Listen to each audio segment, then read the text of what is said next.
say, love your enemies, pray for those who persecute you. That way, you will be acting as true children of God in heaven. Resentment is like drinking poison and hoping it will kill your enemies. In the practice of tolerance, one's enemy is the best teacher. I feel safe in the midst of my enemies, for the truth is all-powerful and will prevail. If you would win a man to your cause, you must first convince him that you are his sincere friend.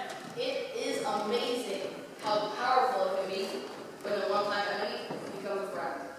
The choice is always between building a barricade and building a bridge. But we can and will shout across the barricades. And more importantly, we will reach across the lines. What we've got to do is keep hope alive, because without it, we'll sink. Even now, you should begin to find deliverance from the bondage of fear and doubt as you enter upon a new life of faith and hope. All things are possible to him who really believes. I believe in God, not as an old man in the sky.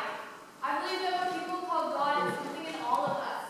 I believe that what Jesus and Muhammad and Buddha and all the rest said was right. It's just that the translation's gone wrong. I like your Christ. I do not like your Christian. Your Christian